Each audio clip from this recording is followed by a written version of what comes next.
How we doing, guys? Welcome to the preview and the predicted lineup. Arsenal against Aston Villa. This is a very, very, very big game. First against third. And also, it's the opportunity of playing before Manchester City. But we have to win. Now, the only defeat we've had in our last 22 games, I think it is, Aston Villa. Last kick of the game. And it's one performance where I look back on and I think, yeah, we weren't good that day. Bar a 15-minute spell at the start of the second half where we were so good, got the equaliser, and then it went back to nothing. I think the one thing that I remember about that game as well is the fact that we had no Saliba and Gabriel. That's going to be different. So it'd be interesting to see how Aston Villa deal with, those two being back. On the flip side, it's Aston Villa that are going to be losing players for this game with the likes of Kamara and Matty Cash suspended for the game. Two massive misses.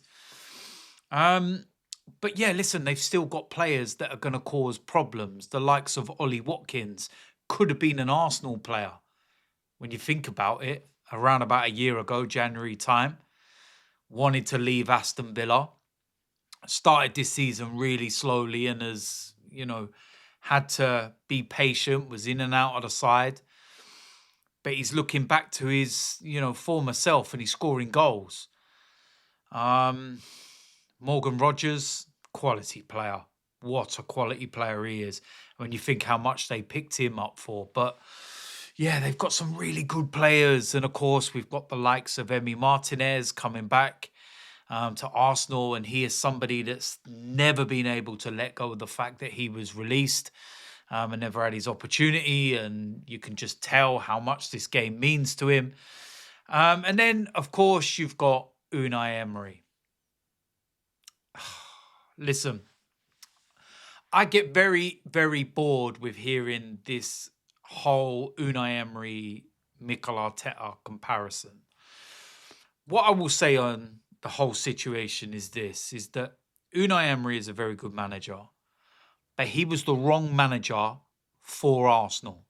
Now, Aston Villa have won their last 11 games in a row, and everybody's like, wow, amazing. Look what Unai is doing for Aston Villa. He did the exact same at Arsenal. 11 wins in a row. And everybody was thinking, wow, how amazing is this? We're going to take over the world. Look how it ended. Look where we ended up going to.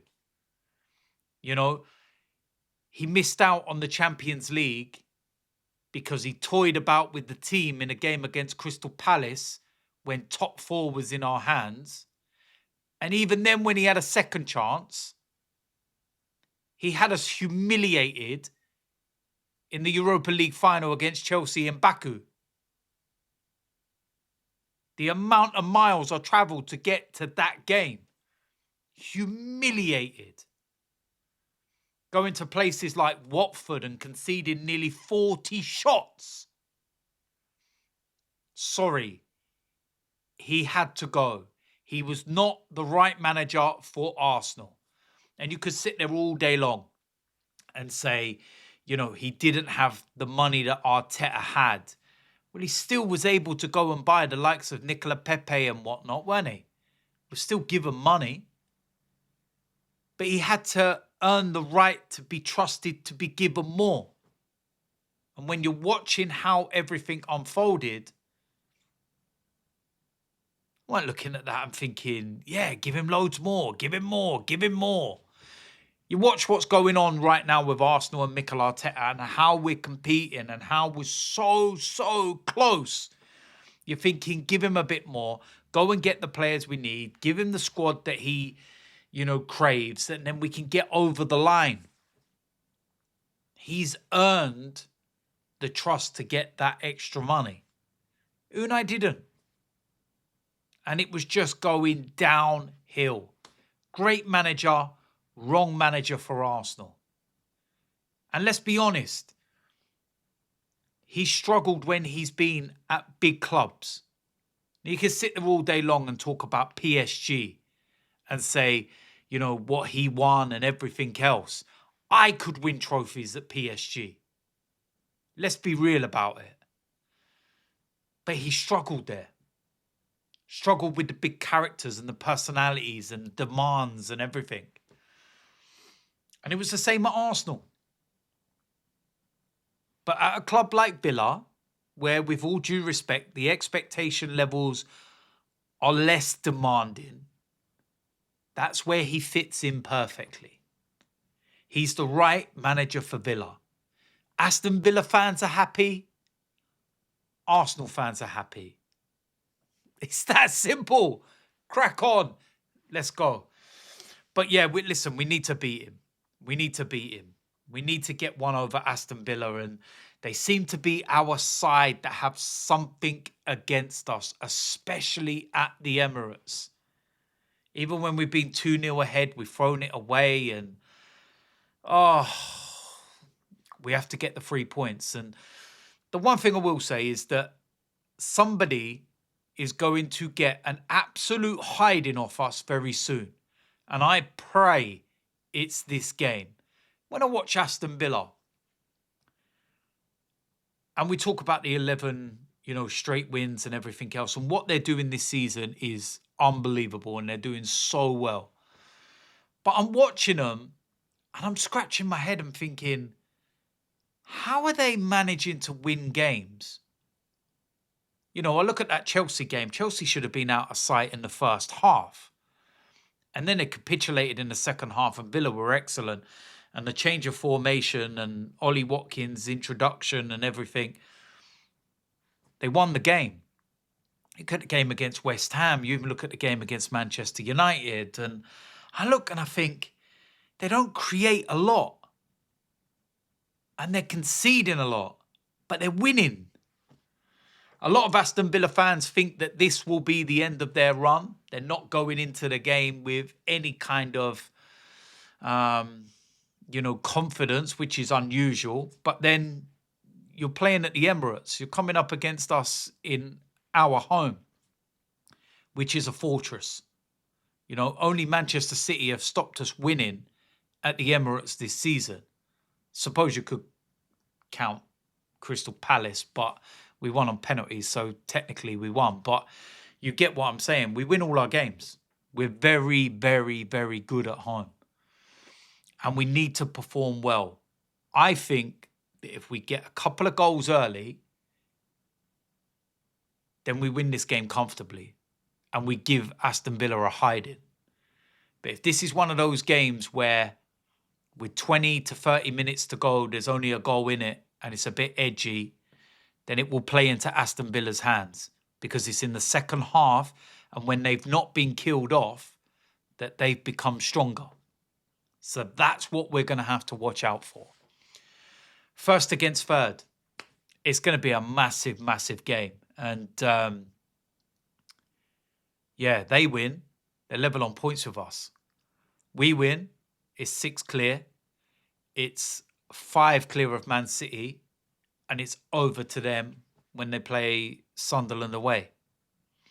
So we've got to go about our business, do our job, and team lineup is going to be very, very, very important. So with that said, let's go and get into it. In goal, David Raya. Very straightforward, world-class save at the weekend. Need I say any more? Right back, Jurriën Timber. I pray he is back. Declan Rice done a fantastic job, but I need him back in the midfield. Simple. Right centre-back, William Saliba. Straightforward. Left centre-back, Gabriel. Starts the game. End of. Don't want to hear anything other than Gabriel Saliba. Simple. Left back, I'm going to go with Henkape. Not sure what the situation with Calafiori is, but I really like Henkape as a left back. And if that's our back four, Timber, Saliba, Gabriel, Henkape, no issues at all. Sitting in front, Martin Zubimendi. Straightforward, very simple. On the right-hand side, Bukayo Saka. A lot of criticism over these last few days with passing and not passing and everything else. Shush. He plays, he starts. It's that simple. Next to him, Martin Odegaard, great goal and an all-round good performance against Brighton. Need to see it again. Not just the odd game. We need to see it consistently week after week. Next to him, Declan Rice, back in his usual role. Hands down, the best player in the team by a mile. The captain without an armband. It's that simple. On the left-hand side, I'm going to go with Martinelli. I would like to see Martinelli start, and I would like to see the kind of performance I saw in the first half against Crystal Palace. Not the way that he finished against Brighton. No Matty Cash, big opportunity. And then up front, as the main striker, I'm going to go with Gabriel Jesus. I do think that Mikel Arteta will play Victor Gyökeres, but my reasoning for playing Gabriel Jesus is that I think that when we have Saka, Martinelli, Jesus, the fluidity of our attack is so much better. Victor Gyökeres does a lot in occupying, the centre-backs and everything else. But it's his movement, it's his anticipation, his touch, and all these other parts of his game that are just not clicking at the moment. Don't get me wrong, like I said, I think that Mikel Arteta will probably start him. But just for my reasoning, I would go with Gabriel Jesus. I'm not buying all into this idea that when Gyökeres goes off, teams attack us more. Because if you look at the situation, the game, how it's playing out and everything else. And let's remember that once Gabriel come on and everything just, went back to its usual self, shall we say, Brighton didn't create anything. They had that moment with Minter, obviously. But apart from that, in that final 20 minutes, they had nothing. Not a single shot. Nothing. And we could have scored another 2-3 goals.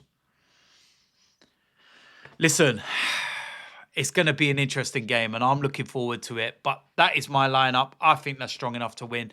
The bench will be a joke when you think about it. You can have the likes of Trossard, Madueke, Eza, Gyökeres.